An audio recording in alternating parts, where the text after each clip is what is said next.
Hey everyone, Suzi here, and today we're playing a Watcher of Realms. For today's video, I guess the devs are really catching up as well with some of these news and big topics from the month of July. There was a little bit of a slow period with the dev insights, but apparently they're making up for it. We have the special episode 9, Hot Topics.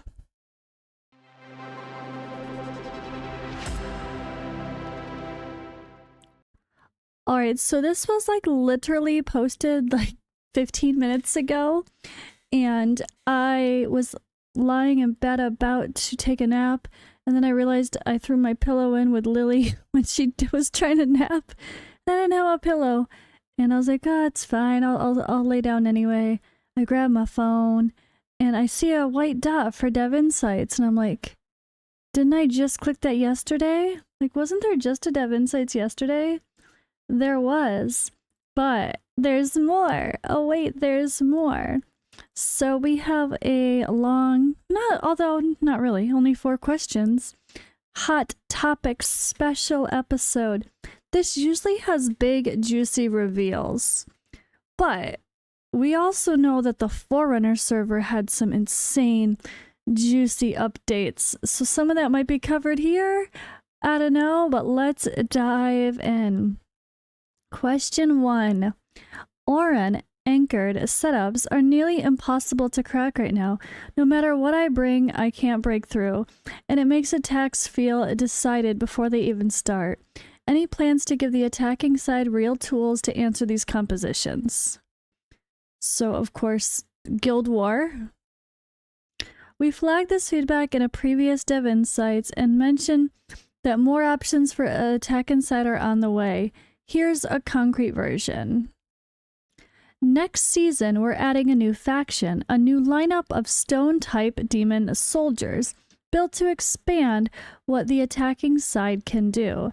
They apply Sluggish, which raises the enemy's basic attack interval, plus some new mechanics giving attackers way more to work through heavily fortified defenses currently being deployed.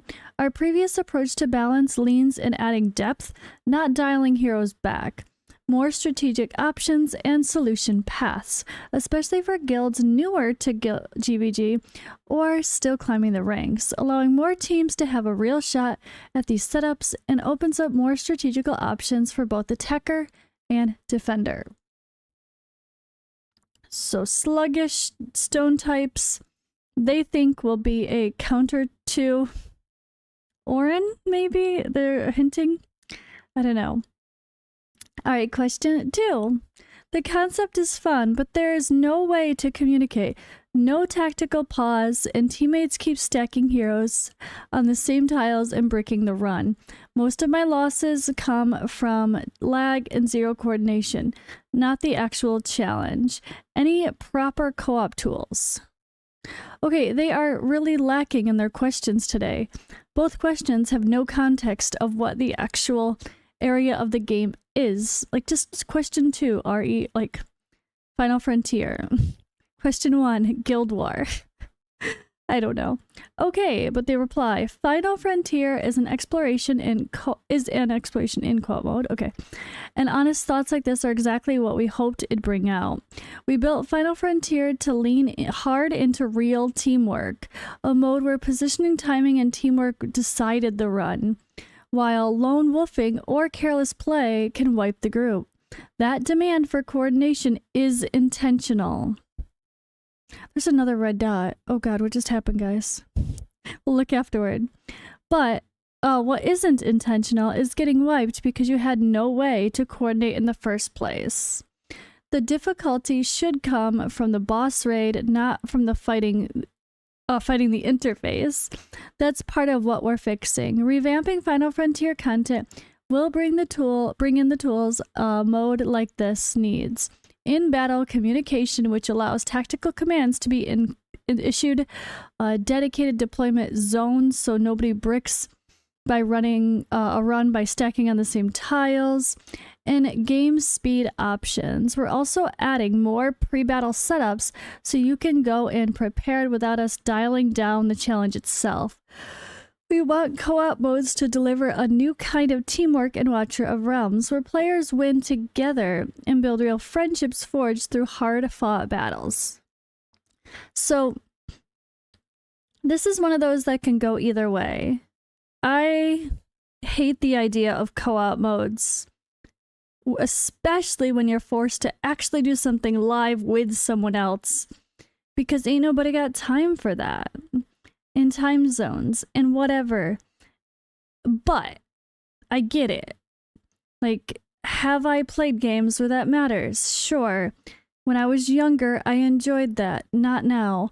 But when I was younger, I did. But hey, are there people my age and older that do enjoy that? Sure.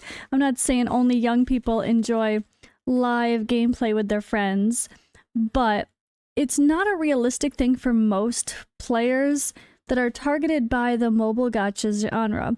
We are full-time working players that often have families and other obligations that just need those flexible gameplay, grab your phone, do a little bit here and there kind of things.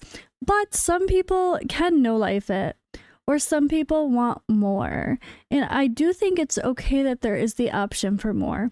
And to be fair, every mode of gameplay is optional. Like, you don't have to, like, I Honor Duel, Honor Gauntlet, whatever, I ignored those, right?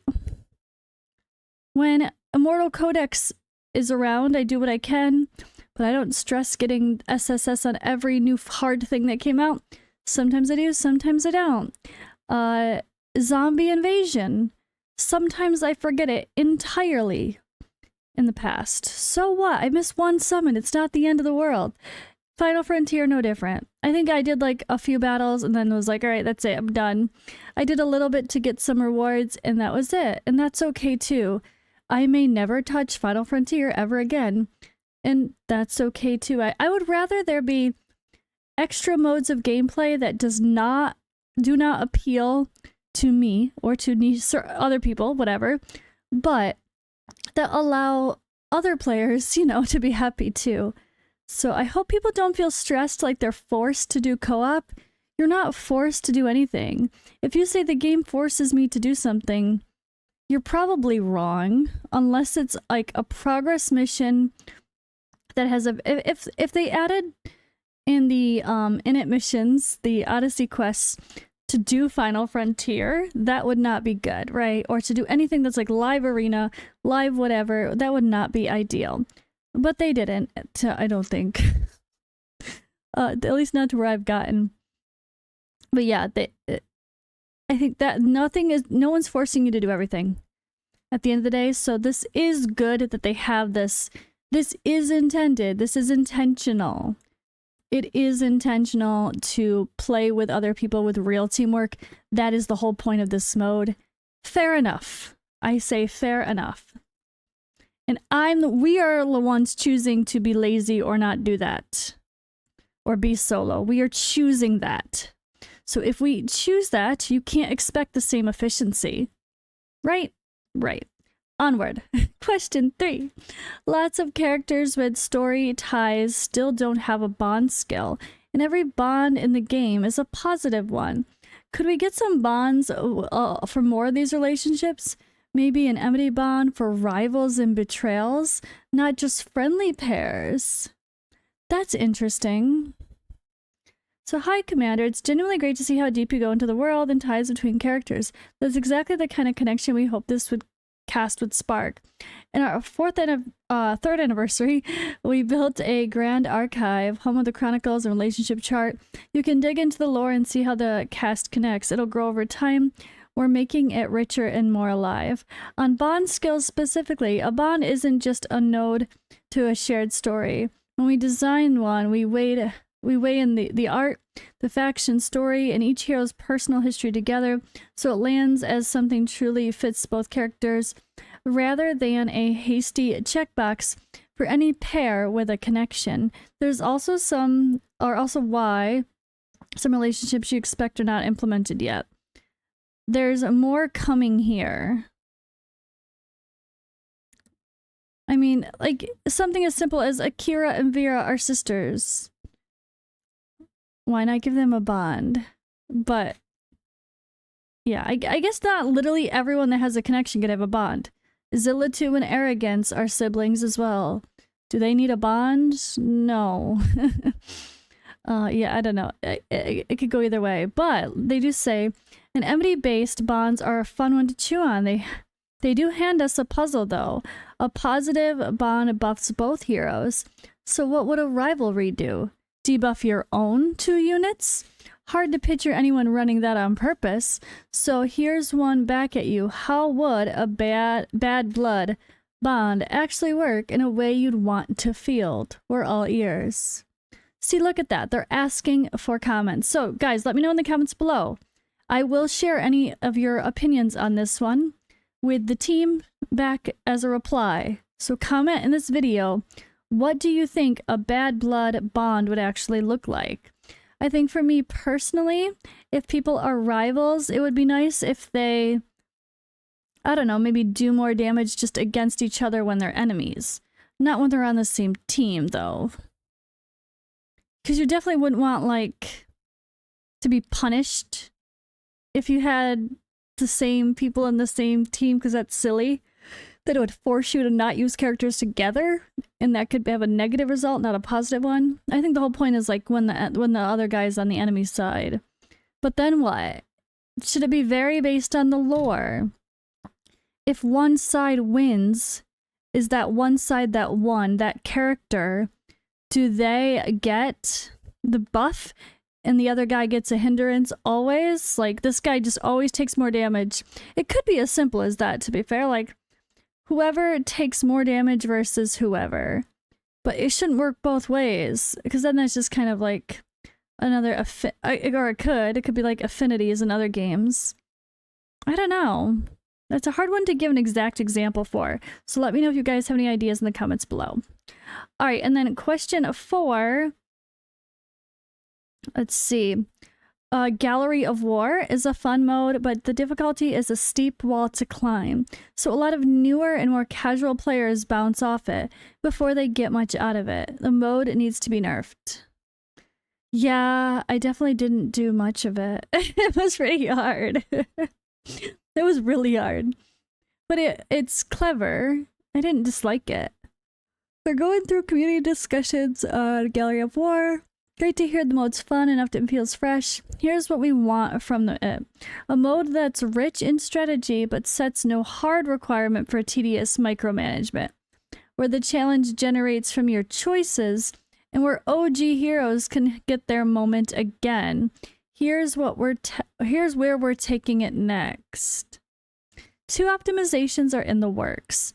New tiered stages with names work in progress like easy, hard, and expert, with expert unlocking once you meet certain prerequisites. We heard the current challenge can be steep the first step, so there's tiers to give more commanders an approachable way in. New players can still walk away with rewards, while anyone reaching for the ceiling has plenty of room to push their limits. Sounds good. Also, new faction-related tags will be added as well. The newly added synergies can pull OG heroes back into the feasible rosters, plus fresh faction builds for theory crafters to dig into. Staying connected with commanders through the dev insights is a part of what makes our experience, and we hope you enjoy it as well. Alright guys, that was good! The Gallery of War is a great example of a change. I also really love that they're genuinely asking, like, as far as bond skills go, rival skills, what would that look like to you? Here, co-op tools. I like the clarification that it is intentional that this should be full-on teamwork. They wanted that, and that's fair. They're, like, diverse options for gameplay are great for these genres anyway. And then yes, Oren is a hot topic and frustration in GvG, and they're hoping the new demon soldiers can help counter that. Now, what's this other red dot? Oh, just a new post here to say that we have a special episode. Okay, so I caught the post before it even went to the other notification post. That's good. Well, I was on top of things today, wasn't I? And I'm going to post this video right away, I think. So, thank you guys for watching. I have another fun post related to Assassin's Creed collab that will come, I think, later or tomorrow morning. Stay tuned for that. And I will see you in the next video.